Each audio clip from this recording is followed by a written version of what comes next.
बारिश में चारों तरफ खिड़की वाली देवरानी जेठानी की रसोई। सुशीला अपनी लग्जरी रसोई में खाना बना रही है। सुशीला की रसोई में चारों तरफ अनगिनत खिड़कियां हैं।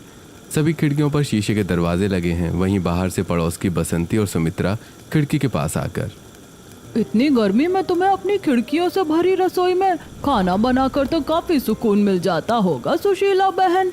हाँ, सुकून तो बहुत मिलता है, गर्मी का एहसास ही नहीं होता। वैसे रसोई कितनी भी अच्छी हो या उसमें कितनी भी अच्छी फैसिलिटीज हो, एक उम्र के बाद शरीर से काम नहीं हो पाता है। तुम कर पाती हो सुशीला काम? मैंने तो अपने बेटे की शादी कर दी और अब मेरा घर और रसोई मेरी बहू ही संभाल रही है। अरे वाह, ये तो बहुत अच्छी बात है। वैसे काम तो अब मुझसे भी नहीं हो पाता। लगता है अब मुझे भी अपने घर में बहू ले आनी चाहिए। वैसे मेरी बहू जब इस घर में आएगी तो अपनी खिड़की वाली रसोई देखकर खुश हो जाएगी।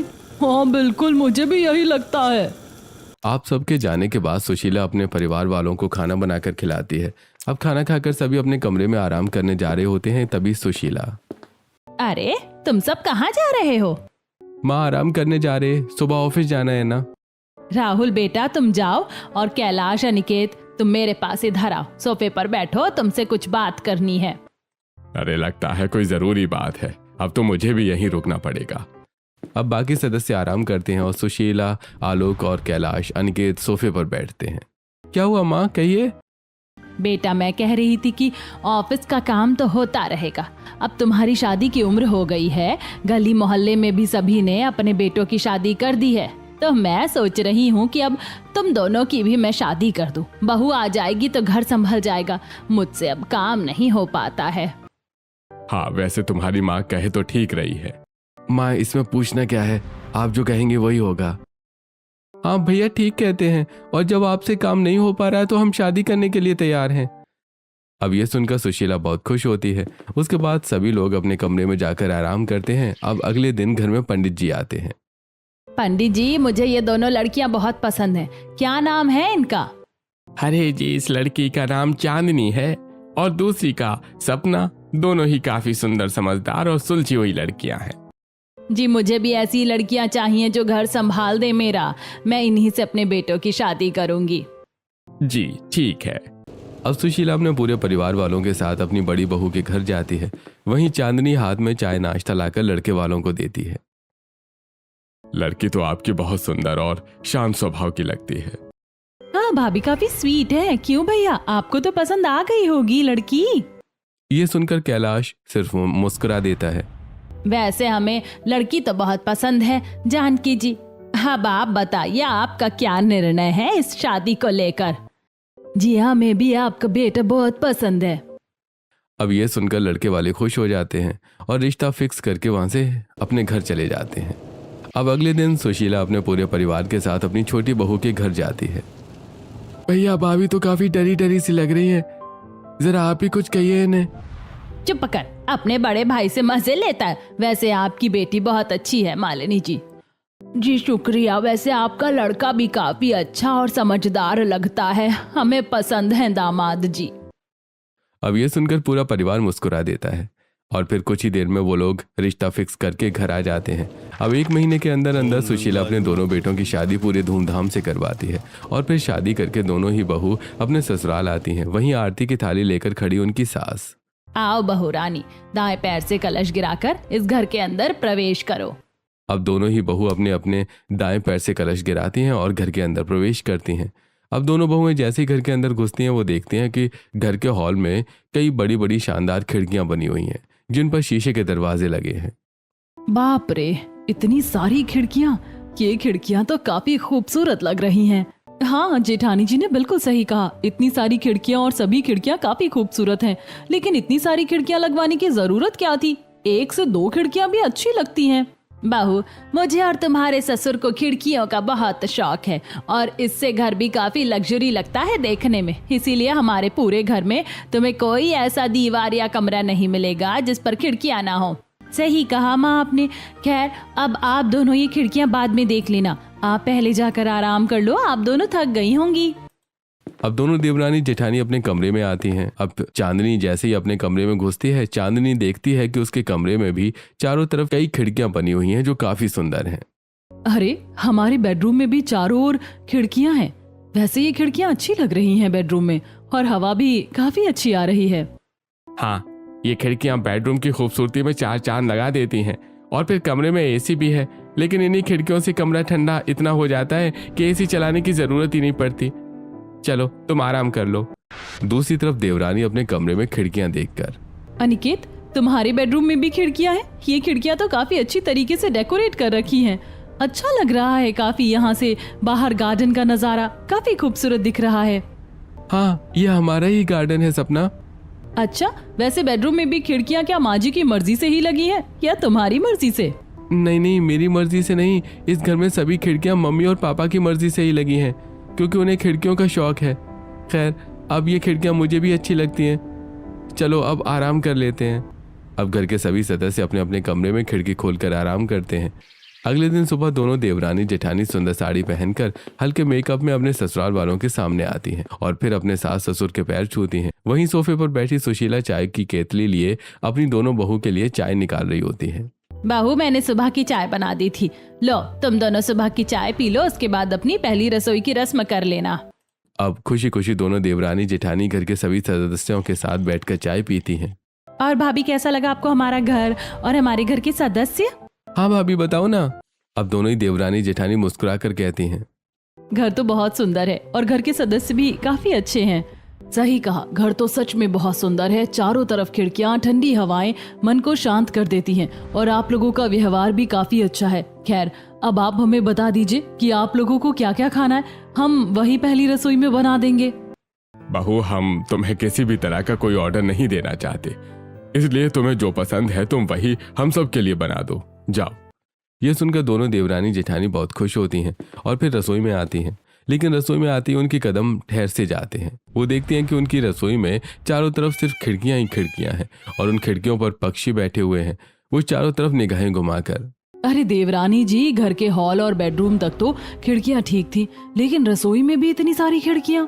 सच में चारों तरफ खिड़कियां ही खिड़कियां हैं। इतनी खिड़कियों के बीच में हम खाना कैसे बनाएंगे? धूल मिट्टी आंधी तूफान नहीं आता क्या यहाँ? माँ जी, पापा जी, रसोई में आइए। अब सास ससुर रसोई में आते हैं। क्या हुआ बहू, सब ठीक तो है? नहीं मम्मी जी, पापा जी, कुछ ठीक नहीं है। आप ये बताइए कि रसोई में चारों तरफ इतनी सारी खिड़कियां क्यों हैं? ऊपर से कबूतर देखिए कैसे खिड़की के दरवाजों पर बैठे हैं। अगर इन्होंने बीट कर दिया तो हमारा तो खाना ही खराब हो जाएगा। हट हट हट, हर हर। अब सपना डंडा लेकर उन सभी पक्षियों को दूर से भगाती है। हाँ मम्मी जी, पापा जी, बताइए ना कि ये खिड़कियां क्यों हैं यहाँ? अरे तुम दोनों देवरानी जेठानी खिड़की देखकर इतना परेशान क्यों हो रही हो? हमने तुम्हें कहा तो हमें खिड़कियों का शौक है, इसीलिए हमने घर के बेडरूम हॉल के साथ साथ अपनी रसोई में भी खिड़कियां बनवा रखी हैं। हाँ बहू, और ऊपर से घर की गृहिणी का आधे से ज्यादा समय रसोई में ही बीतता है, इसलिए हमने ये खिड़कियां बनाई थी ताकि तुम खाना बनाते बनाते बोर ना हो। देखो, इस खिड़की से बाहर का गार्डन दिखता है। इस खिड़कियों से पड़ोसियों का आना जाना तुम साफ साफ देख सकती हो और बाकी खिड़कियों से तुम्हें ठंडी हवाओं का महसूस होगा और साथ ही इन खिड़कियों से पक्षियों की भी मधुर आवाज आएगी, जिससे तुम्हारा मन काफी शांत रहेगा और अगर मन शांत रहेगा तो खाना भी अच्छा बनेगा। पर पापा जी, मॉनसून भी तो आने वाला है। अभी तो फिर भी ठीक है, लेकिन बरसात में क्या होगा? कुछ नहीं होगा बहू, सब ठीक है, चलो खाना बना लो। अरे कुछ नहीं होगा जेठानी जी, और शुक्रिया मम्मी जी पापा जी जो आप लोगों ने हमारे बारे में इतना सोचा। सच में इन खिड़कियों का दृश्य तो काफी अच्छा है, यहाँ खाना बनाकर काफी सुकून मिलेगा। चलिए जेठानी जी, अब हम खाना बना लेते हैं। अब दोनों देवरानी जेठानी फ्रिज से सब्जियां निकालती हैं, सब्जियों को काटती हैं और फिर मिक्सी में मसाला पीसती हैं और फिर से गैस ऑन करके वो सब्जी चढ़ाती हैं। फिर दोनों मिलकर रोटियां बनाने जाती हैं, जहाँ जेठानी रोटी सेक रही होती है और देवरानी रोटी बेल रही होती है। अब खाना बनाते बनाते सुबह के 9 बज जाते हैं और रसोई में गर्मी काफी ज्यादा बढ़ जाती है। जेठानी जी, रसोई में कितनी ज्यादा गर्मी हो रही है। इन खिड़कियों से धूप की किरणें अंदर आ रही हैं, लेकिन सुबह के 9 बजे इतनी धूप और इतनी गर्मी कैसे हो सकती है? देवरानी जी, मॉनसून शुरू होने वाला है और मॉनसून शुरू होने से पहले कड़ाके की गर्मी पड़ती है। इतनी गर्मी कि इंसान की जान निकल जाए। खैर, अब आप ये खिड़कियां बंद कर दो। अब सपना खिड़कियां बंद करना शुरू करती है। वो एक खिड़की बंद करती है और दूसरी, फिर तीसरी। अब धीरे धीरे उसके हाथों में दर्द होता है। जेठानी जी, चारों तरफ रसोई में खिड़कियां बहुत ज्यादा हैं। मेरे तो हाथ में दर्द हो गया है खिड़कियां बंद करते करते। अब आप मेरी मदद कर दीजिए। अब दूसरी तरफ से जेठानी सभी खिड़कियों को बंद करना शुरू करती है। अब सभी खिड़कियां बंद हो जाती हैं। अब रोटियां बनते बनते रसोई में गर्मी के साथ साथ उमस बढ़ने लगती है। दोनों देवरानी जेठानी पसीने से तरबतर हो जाती हैं और उसकी साड़ी पसीने से भीग जाती है। ये क्या देवरानी जी, खिड़कियां बंद करते ही हालत और ज्यादा खराब हो गई है। चलिए फटाफट मिलकर खिड़कियां खोल देते हैं। अब दोनों देवरानी जेठानी मिलकर फटाफट खिड़कियां खोलती हैं और खिड़कियां खोलते खोलते उनके हाथों में दर्द शुरू हो जाता है। अब इसके बाद वो खाना बनाकर डाइनिंग टेबल पर लेकर आती है। सभी खाना खाकर, बहू खाना बहुत अच्छा बना है। हाँ भाई, खाना खाने में तो काफी स्वादिष्ट लग रहा है। ये सब हमारी खिड़कियों का नतीजा है। हरे अच्छे वातावरण में अच्छा खाना ही बनता है। मम्मी पापा, आप दोनों तो बस अपनी खिड़कियों की ही तारीफ करते रहते। ये मेहनत तो भाभी की है। भाभी आप दोनों कुकिंग अच्छा कर लेती हैं। हाँ भाभी, सही कह रही हैं। मेरी बहन, मेरे दोनों भैया लकी हैं जो आप जैसी वाइफ मिली है उन्हें। अब सभी लोग खाना खाते हैं। उसके बाद दोनों देवरानी जेठानी रसोई में आकर सारे झूठे बर्तनों को धोती हैं, स्लैब साफ करती हैं और फिर अपने कमरों में आराम करने जाती हैं। वहीं काम करते करते दोनों ही देवरानी जेठानी रसोई की खिड़कियों के दरवाजे बंद करना भूल जाती हैं। और जब वो शाम को उठ कर आती हैं तो वो देखती हैं कि रसोई में चारों तरफ सूखे पत्ते गिरे हुए हैं और स्लैब पर कबूतर आकर बीट कर रहा है। ये क्या देवरानी जी, हम तो सारी रसोई साफ करके गए थे। उसके बाद ये मिट्टी और ये इतने सारे सूखे पत्ते कहाँ से आए? और ये कबूतर, छी, इन्होंने फिर बीट कर दिया। अरे हट हट, हुर्र हुर्र। ये सब क्या है? मम्मी जी जरा रसोई में आना। सुशीला रसोई में आती है। क्या हुआ बहू? माँ जी देखिए ना, रसोई अपने आप इतनी ज्यादा गंदी कैसे हो गई है और कबूतर भी बीट करके चले गए। हम तो सारी रसोई साफ करके गए थे। अरे बहू, घर के बाहर गार्डन बना हुआ है ना, ये सूखे पत्ते वहीं से आए होंगे। खिड़कियां खुली रहने पर कभी कभी ऐसी चीजें हो जाती हैं। कोई बात नहीं, साफ करके खाना बना लो। अब दोनों देवरानी जेठानी सभी सूखे पत्तों को उठाती है और गार्डन में लाकर उनमें आग लगा देती है। फिर रसोई में जमी धूल को झाड़ू से साफ करती है और फिर सब्जियां निकाल कर सब्जी काटती है और फिर दोनों मिलकर सभी के लिए सब्जी चावल रोटी बनाकर तैयार करती है और फिर सबको रात का खाना खाने को देती है। अब इसी तरह कुछ हफ्ते गुजरते हैं और एक दिन सुशीला के घर में कुछ मेहमान आते हैं। और कैसी है सुशीला? जब से दोनों बेटों की शादी हुई है तब से हम लोगों से तो मिलना जुलना ही बंद कर दिया है तुमने। हाँ, पहले तो वीडियो कॉल पर रसोई में दर्शन हो जाते थे, लेकिन अब तो वीडियो कॉल भी नहीं करती। सही कहा, बेटों की शादी करते ही भूल गई हमें ये तो। अरे कैसी बातें करती हो तुम? ऐसा कुछ नहीं है। आओ घर के अंदर बैठो। बहू, घर में कुछ मेहमान आए हैं, जरा सबके लिए कुछ खाने पीने का बना लाओ। हाँ, हम लोग अभी कुछ लेकर आते हैं। आप लोग जब तक बैठिए। चलो देवरानी जी, रसोई में चलो। अब दोनों देवरानी जेठानी रसोई में आती हैं। रसोई की खिड़कियां खुली होती हैं। अब एक तरफ जेठानी सब्जियों को काटती है, दूसरी तरफ देवरानी आटा गूंथती है। अब एक तरफ देवरानी मिक्स वेज बना रही होती है और दूसरी तरफ जेठानी तवे पर लच्छे पराठे सेक रही होती है। तभी अचानक से मानसून की पहली बारिश शुरू हो जाती है। बिजली तेजी से कड़कने लगती है।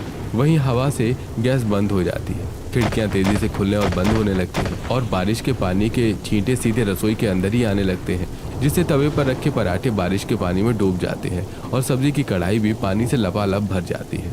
देवरानी जी, मानसून शुरू हो गया। देखो कितनी तेज आंधी तूफान बारिश आ रही है। खाना भी खराब हो चुका है।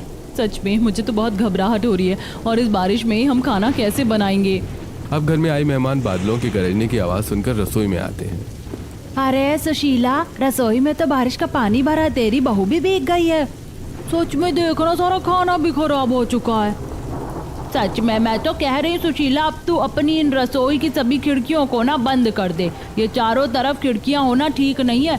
मानसून अब शुरू हो चुका है और अब आए दिन ऐसे ही बारिश आती रहेगी। ऐसे में तेरी दोनों बहुएं कैसे खाना बनाएंगे? अरे नहीं नहीं, ऐसा कुछ नहीं है। तुम लोग तो कुछ ज्यादा ही टेंशन ले रही हो। मेरी दोनों बहू को ये खिड़कियाँ बहुत पसंद है, उन्होंने ये खुद कहा था। खैर बहू, चलो जल्दी से सब कुछ साफ कर लो और दूसरा खाना बना लो। बारिश अब थम गई है। अब इतना कहकर मेहमानों को लेकर सुशीला वहां से चली जाती है। वहीं दोनों देवरानी जेठानी सारे फर्श का पानी इकट्ठा करके सिंक में फेंकती हैं और फिर पोछे से पूरी रसोई सुखाती हैं और सभी खराब खाने को डस्टबिन में फेंकती हैं और दोबारा खाना बनाकर मेहमान को खिलाती हैं। अब इतना काम करके दोनों ही देवरानी जेठानी की हवा टाइट हो जाती है। अब इसी तरह एक रात दोनों देवरानी जेठानी रसोई में खाना बना रही थी कि तभी मौसम बिगड़ता है और तेज बारिश के साथ बिजलियों का कड़कना शुरू हो जाता है। वहीं तेज आंधी से गैस पर पक रहा खाना डगमगाने लगता है। ये देखकर दोनों ही देवरानी जेठानी अपने हाथों से गरम गरम कढ़ाई को पकड़ लेती हैं और उनका हाथ जल जाता है। माँ, मेरा हाथ। देवरानी जी, खिड़कियों को बंद कीजिए, बारिश शुरू हो चुकी है। रात का टाइम है, इस वक्त तो बरसाती कीड़े भी आ सकते हैं। जेठानी जी, आपके साथ साथ मेरा भी हाथ जला है, क्योंकि मैंने भी गरम गरम कढ़ाई पकड़ ली है ताकि ये गिरे ना, और इतनी सारी खिड़कियां मैं अकेली नहीं बंद कर सकती। अब दोनों देवरानी जेठानी फटाफट गैस बंद करती हैं। उसके बाद वो सभी खिड़कियों को एक एक करके बंद करती हैं।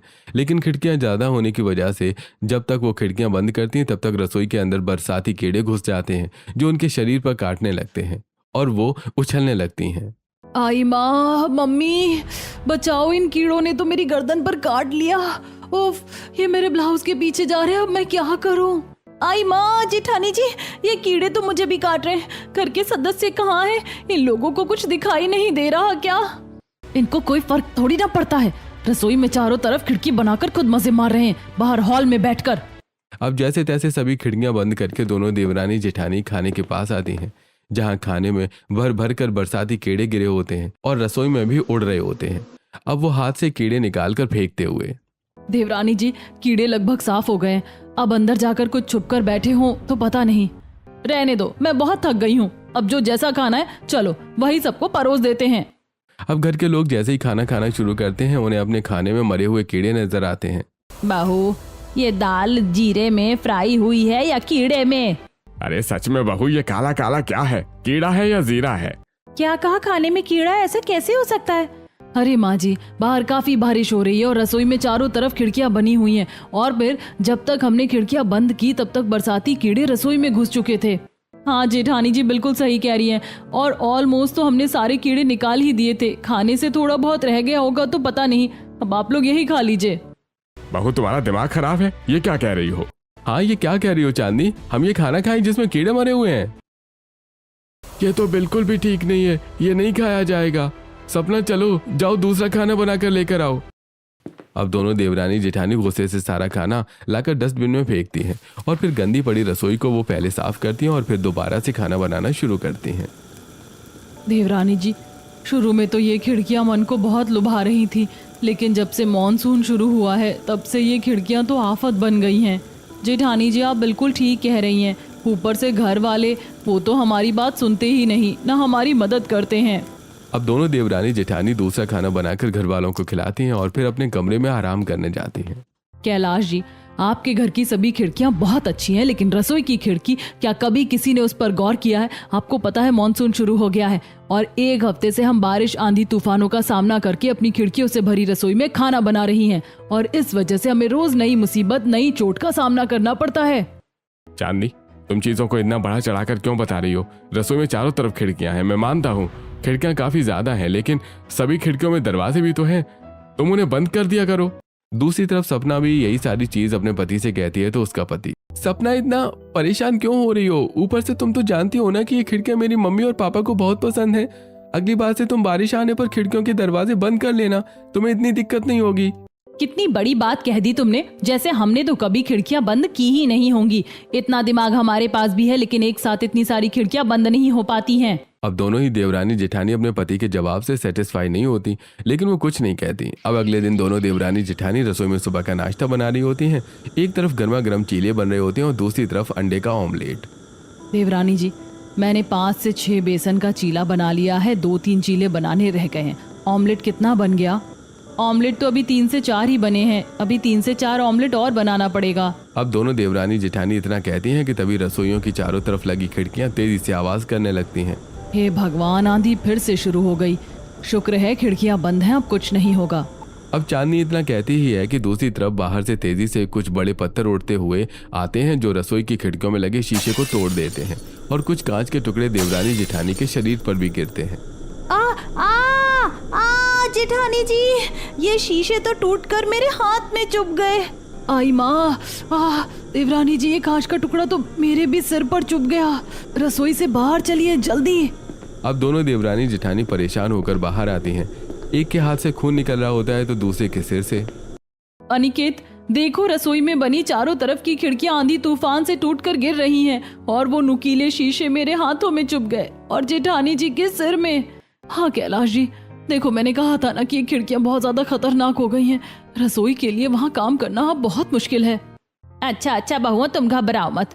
अपने अपने हाथ और सर पर बैंडेज लगा लो और जब तक मौसम ठीक नहीं हो जाता तब तक रसोई में मत जाओ। और फिर अभी तो हम कुछ कर भी नहीं सकते क्योंकि मौसम खराब है। मौसम ठीक होगा तभी मैं कारपेंटर को बुलाकर रसोई की खिड़कियों में शीशे लगवा दूंगी। अब कुछ देर के बाद मौसम ठीक होता है, जिसके बाद दोनों देवरानी जेठानी अपने सिर और हाथ पर बैंडेड लगाकर रसोई में आती हैं। तो देखते हैं कि चारों तरफ शीशे टूटकर गिरे हुए हैं और कुछ शीशे के टुकड़े ऑमलेट और बेसन के चीले में भी घुसे हुए हैं। हे भगवान, सारा खाना खराब हो गया। देवरानी जी संभल कर चलना, कहीं पैर में ना चुभ जाएं ये शीशे। अब दोनों देवरानी जेठानी फिर से सारा बना हुआ खाना डस्टबिन में फेंकती हैं। फिर फर्श पर गिरे शीशे झाड़ू से उठाकर डस्टबिन में डालती हैं और दोबारा नाश्ता बनाकर घर वालों को खिलाती हैं। अब अगले दिन रसोई में सभी खिड़कियों में फिर से शीशे लगाए जाते हैं, लेकिन अगले ही हफ्ते वो शीशे फिर से टूट जाते हैं। लेकिन इस बार दोनों देवरानी जेठानी बाहर गार्डन में होती हैं। जेठानी जी, हमारी रसोई की खिड़कियों के शीशे फिर से टूट रहे हैं। चलिए अंदर जल्दी। हाँ जल्दी चलो, अच्छा हुआ आज हम बाहर हैं। अब दोनों देवरानी जेठानी घर के सभी सदस्यों को रसोई में लेकर आती हैं, जहां शीशे टूटकर चारों तरफ गिरे होते हैं। मम्मी जी, ये शीशे कितने खतरनाक हैं। आज तो हम लोग बाहर थे, वरना आज भी हमारे शरीर पर खिड़की के शीशे टूट कर गिर जाते। आखिर क्यों बना रखी है आपने इतनी खिड़कियां रसोई में? 1 से 2 खिड़कियां बहुत होती है रसोई के लिए। या तो लकड़ी के दरवाजे लगवा दीजिए इनमें। जेठानी जी बिल्कुल ठीक कह रही हैं। आंधी तूफान से हर दिन खाना भी बर्बाद हो रहा है। रसोई में साफ सफाई भी 2 गुना करनी पड़ती है। ऊपर से अब और कितने शीशे लगाएंगे आप इन खिड़कियों में? जब तक मॉनसून है ये शीशे ऐसे ही टूटते रहेंगे। अब सुशीला गुस्से से, मैं अपनी खिड़कियों में शीशे के दरवाजे ही लगाऊंगी। इससे रसोई देखने में लग्जरी लगती है और लकड़ियों के दरवाजे तो गरीब इस्तेमाल करते हैं। और हाँ, अब जब तक मॉनसून है तब तक खिड़कियों में कोई शीशे नहीं लगेंगे। खिड़की ऐसे ही खुली रहेगी। अब मॉनसून के बाद ही खिड़कियों में शीशे लगेंगे। माँ जी, फिर आंधी तूफान से बारिश में जो खाना खराब होगा उसका क्या? और हमारी जान की चिंता नहीं है आपको? क्यों जिद कर रही हो तुम दोनों देवरानी जेठानी? अरे तुम्हारी सास ने कह दिया कि उसे खिड़कियां नहीं हटवानी है तो नहीं हटवानी है। अब जैसे भी हो, जो भी करके तुम खाना बना सकती हो बनाओ। अब दोनों देवरानी जेठानी ये सब सुनकर चिढ़ जाती हैं और उनके पति भी अपने माँ बाप के आगे कुछ नहीं बोल पाते। और अब रसोई की खिड़कियां एनी टाइम खुली रहती हैं और अब खिड़कियों में शीशे न होने के कारण पड़ोसी आए दिन कुछ न कुछ दोनों देवरानी जेठानी से खाने का मांगते ही रहते हैं।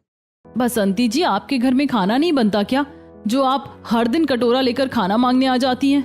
अरे रहने दो, पड़ोसी हैं, दे दो जो मांग रहे हैं ये लोग। ठीक है बहू, आज दे दे, उसके बाद से नहीं आएंगे। हाँ हाँ, अब नहीं आएंगे, आज लास्ट है। अब रात का खाना खाकर सभी कमरे में आराम करते हैं। वहीं जब अगले दिन दोनों देवरानी जेठानी रसोई में आती हैं तो रसोई में 2 से 3 चूहे मरे हुए होते हैं। उनके शरीर पर खून फर्श पर गिरा होता है। वहीं चूल्हे के पास एक बिल्ली चूहे को मार कर खा रही होती है। छी छी भगवान, कोई इस बिल्ली को भगाओ, इसने तुम्हारी रसोई में कई चूहों को जान से मार दिया है। अब सपना डंडा लेकर बिल्ली को भगाती है। ये सब कुछ खिड़कियों की वजह से हुआ है। खिड़कियों में अब शीशे भी नहीं है, जिससे कोई भी जानवर आसानी से रसोई में आ रहा है। माँ जी, कहाँ हो आप? जल्दी से रसोई में आओ। अब सुशीला रसोई में आती है। क्या हुआ तुम दोनों देवरानी जेठानी, चिल्ला क्यों रही हो? मम्मी जी ये देखिए ना, रसोई में बिल्लियां चूहे मार कर चली गई हैं। इसमें से खून भी निकल रहा है। तो क्या हो गया, इसे उठाकर साफ कर दो, इसमें घबराने वाली क्या बात है? नहीं नहीं, ये हमसे नहीं होगा, हमें घिन आती है, ची ची। अरे घिन करने वाली क्या बात है बहू, ये सब तो होता रहता है। अब खिड़कियां हैं तो जानवर भी आ ही जाते। एक बार मैंने भी मरी हुई पक्षी रसोई से बाहर फेंकी थी। अब इतना कहकर सुशीला वहां से चली जाती है। अब दोनों देवरानी जेठानी उस मरे हुए चूहे को उठाकर घर के बाहर फेंकने जाती है और फिर रसोई के फर्श और स्लैब पर लगे खून के धब्बे को भी साफ करती है। फिर रूम फ्रेशनर लाकर रसोई में रूम फ्रेशनर छिड़कती है। चलो देवरानी जी, पूरी रसोई साफ हो गई, अब सुबह का खाना बना लेते हैं। जेठानी जी सच कहूँ तो अब इस रसोई में खाना बनाने का बिल्कुल मन नहीं कर रहा है। ऊपर से घर वाले कितने अड़ियल स्वभाव के हैं। हम उन्हें कब से कह रहे हैं इन खिड़कियों से हमें दिक्कत हो रही है, लेकिन फिर भी वो हमारी परेशानियों को देखकर अनदेखा कर रहे हैं। हाँ तुम ठीक कह रही हो। अब मुझे लगता है कि जब तक ये लोग रसोई में हमारी परेशानियों का अनुभव नहीं करेंगे तब तक इन्हें समझ में नहीं आएगा कि हम किन परेशानियों से गुजर रहे हैं, खासकर हमारी सासू माँ को। अब दोनों देवरानी जेठानी आपस में एक प्लान बनाती हैं। अब अगले दिन सुबह दोनों देवरानी जेठानी अपनी सास ससुर से, मम्मी जी आज सुबह चलिए ना आप भी हमारे साथ रसोई में। रसोई में मेरा क्या काम बहू, अब तुम दोनों तो सब संभाल ही लेती हो। हाँ, हम सब संभाल लेते हैं, लेकिन आप खुद देखिए ना, आपको खिड़की बहुत पसंद है, लेकिन जब से मॉनसून शुरू हुआ है तब से आप एक बार भी रसोई में नहीं आई। कम से कम आप तो अच्छे मौसम का आनंद लीजिए, चलिए ना। अब दोनों देवरानी जेठानी अपने सास ससुर को रसोई में लाती हैं। हाँ बहू, मौसम तो अच्छा हो रहा है। हाँ माँ जी, सारी खिड़कियाँ खुली है ना, इसलिए। अब दोनों देवरानी जेठानी गैस पर जैसे ही खाना चढ़ाती हैं, तेज तेज बादल गरजने लगते हैं और बारिश शुरू हो जाती है। वहीं तेज हवा के झोंके से रसोई में रखे बर्तन और मसाले के डिब्बे उड़ उड़कर इधर से उधर गिर रहे होते हैं। अरे बहू, ये सब क्या हो रहा है? मुझे तो डर लग रहा है। और ये बिजली इतनी तेज क्यों गरज रही है? हाँ बहू, मैं और तेरे ससुर हार्ट पेशेंट है, हम जा रहे हैं, तुम ये सब साफ करो। अब परेशानी में दोनों देवरानी जेठानी को छोड़कर सास ससुर रसोई से बाहर चले जाते हैं। देखा जेठानी जी, कितनी जल्दी हवा टाइट हो गई इन लोगों की। इतनी जल्दी तो देवरानी जी हम इनका पीछा छोड़ेंगे नहीं। इन्हें पता तो चलना ही चाहिए कि बारिश में इन खिड़कियों से हमें कितनी दिक्कत होती है। अब कुछ दिन बाद रात को देवरानी जेठानी हॉल में आती हैं, जहाँ सुशीला आलोक टीवी देख रहे होते हैं। माँ जी, पापा जी, बाहर का मौसम काफी अच्छा हो रहा है, बारिश हो रही है। हाँ, और बारिश में तो मम्मी जी पापा जी को आलू के पराठे, राजमा चावल, पकौड़े, पुदीने की चटनी खाना बहुत पसंद है ना? हाँ बहू, पसंद तो बहुत है, तुम बना दो ना। हाँ बिल्कुल माँ जी पापा जी, चलिए ना, हम अकेले बोर हो रहे हैं, आप भी हमारे साथ रसोई में बैठिए ना, खाना भी जल्दी बन जाएगा और थोड़ी बातें भी हो जाएंगी। ठीक है बहू, चलो चलते हैं। अब दोनों देवरानी जेठानी एक एक कुर्सी उठाकर रसोई में लेकर आती हैं और अपने सास ससुर को उस पर बिठा देती हैं। कितना सुहाना मौसम हो रहा है, खिड़की बंद मत करना बहू। बिल्कुल भी नहीं मम्मी जी, खिड़कियां तो खुली ही रहेंगी, रात की बारिश तो और सुहानी लगती है। अब दोनों देवरानी जेठानी सब्जियों को काटकर पकौड़े तलती हैं। दूसरी तरफ राजमा और तवे पर आलू के पराठे बन रहे होते हैं कि तभी अचानक से बारिश की रफ्तार तेज हो जाती है। बहू, हम जा रहे हैं, फिर से बारिश शुरू हो गई, हमें डर लगता है। अरे माँ जी, हर बार आप हमें छोड़कर चली जाती है, तो आपको पता कैसे चलेगा कि बारिश में रसोई का मौसम कितना सुहाना होता है और कितना नहीं। रुकिए, बैठे रहिए। अब ये सुनकर सुशीला आलोक रुक जाते हैं, लेकिन धीरे धीरे बारिश तेज हो जाती है, साथ ही आंधी भी शुरू हो जाती है और इस आंधी में खिड़की से उड़ता हुआ कंकड़ आलोक और सुशीला की आंख में चला जाता है। अरे अरे, मेरी तो आंख फूट गई। अरे बहू, कुछ करो। बहू, मैंने खिड़की में दरवाजा नहीं लगवाया था, लेकिन जो दरवाजे ठीक है उन्हें जल्दी बंद करो। बारिश के साथ साथ आंधी तूफान में धूल मिट्टी कंकड़ उड़कर रसोई में आ रहे हैं। माँ जी, रसोई में चारों तरफ खिड़कियां हैं जो एक साथ बंद नहीं हो सकती, थोड़ा रुकना पड़ेगा। अब दोनों देवरानी जेठानी जब तक खिड़की के दरवाजे बंद करती हैं, तब तक रसोई में ढेर सारे बरसाती कीड़े आ जाते हैं जो सुशीला और आलोक के शरीर पर काटने लगते हैं। वहीं कुछ कीड़े देवरानी जेठानी के शरीर पर भी अपने जहरीले डंक मार देते हैं। माँ जी, ये बरसाती कीड़े तेजी से रसोई में आ रहे हैं। बहू, सब छोड़ो, बाहर निकलो, यहाँ रुकना ठीक नहीं है। देखो, इन कीड़ों ने हम सबके बदन पर लाल लाल चकत्ते कर दिए हैं। अब दोनों देवरानी जेठानी चूल्हे के पास खड़ी होती हैं कि तभी हवा के झोंके से गरम गरम खाना उनके शरीर पर गिर जाता है। दूसरी तरफ बचे हुए शीशे भी टूटकर गिरने लगते हैं। अब वो तेजी से चीखती हैं। मम्मी जी, हमारा शरीर, कोई बचाओ। बहू, ये रसोई नहीं, आफत है, आफत। इधर और खड़े रहे तो हमारी मौत भी हो सकती है। चलो यहाँ से फटाफट बाहर निकलो। अब सास ससुर अपने दोनों बहू को जैसे तैसे बाहर लेकर आते हैं। अरे राहुल, अनिकेत, कैलाश, जाओ कैसे भी करके रसोई को बंद करो। अब घर के तीनों लड़के रसोई में जाते हैं और बड़ी बड़ी पन्नियों से रसोई की खिड़कियों को पैक कर देते हैं। भैया, रसोई में खाना पलटा हुआ है। बाप रे, यहाँ कितने सारी बरसाती कीड़े हैं और रसोई बारिश के पानी से भरी हुई है, शीशे भी टूट के गिरे हुए हैं। अब घबरा के तीनों भाई बाहर आते हैं। माँ, पापा, आप लोग ठीक तो है ना? बेटा, आज तो बच गए बस, नहीं तो आज तो कोई ना कोई हादसा हो ही जाता। वो सभी खिड़कियां बहुत खतरनाक हैं। आंधी तूफान, बारिश, बरसाती कीड़े, बड़े बड़े पत्थर, सब उन खिड़कियों से अंदर आते हैं। अब नम आंखों से देवरानी जेठानी। माँ जी, आज एक दिन में आप लोगों की हालत इतनी ज्यादा खराब हो गई, लेकिन हम तो हर दिन इन चीजों से गुजर रहे हैं। हाँ, और कई बार हम घायल भी हुए हैं, लेकिन किसी ने हमारी तकलीफ पर गौर नहीं किया। अब ये सुनकर सुशीला और घर के सभी सदस्यों को शर्मिंदगी महसूस होती है। बहू, मुझे माफ कर दो। खिड़कियों के शो ऑफ के चक्कर में मैंने तुम्हारी तकलीफों को समझने की कभी कोशिश नहीं की। हमें भी माफ कर दो। तुमने हमें कई बार कहा लेकिन हमने भी माँ के चक्कर में तुम्हारा कभी सपोर्ट नहीं किया। अरे बहू, हमसे गलती हुई है और अब हम उन गलतियों को सुधारेंगे। मैंने फैसला कर लिया है कि मैं कल ही एक अच्छे मिस्त्री से रसोई की सभी खिड़कियों को बंद करवा दूंगा और सिर्फ 1 से 2 खिड़कियां ही रसोई में रहेंगी, वो भी काफी ऊंचाई पर, ताकि खिड़कियों से बस हवा आए और कुछ नहीं। अब अगले दिन घर में मिस्त्री आते हैं जो रसोई की सभी खिड़कियों को बंद करके केवल 1 से 2 खिड़कियों को छोड़ देते हैं, जिसके बाद आनंद पूर्वक दोनों देवरानी जेठानी अपने ससुराल की रसोई संभालने लगती हैं।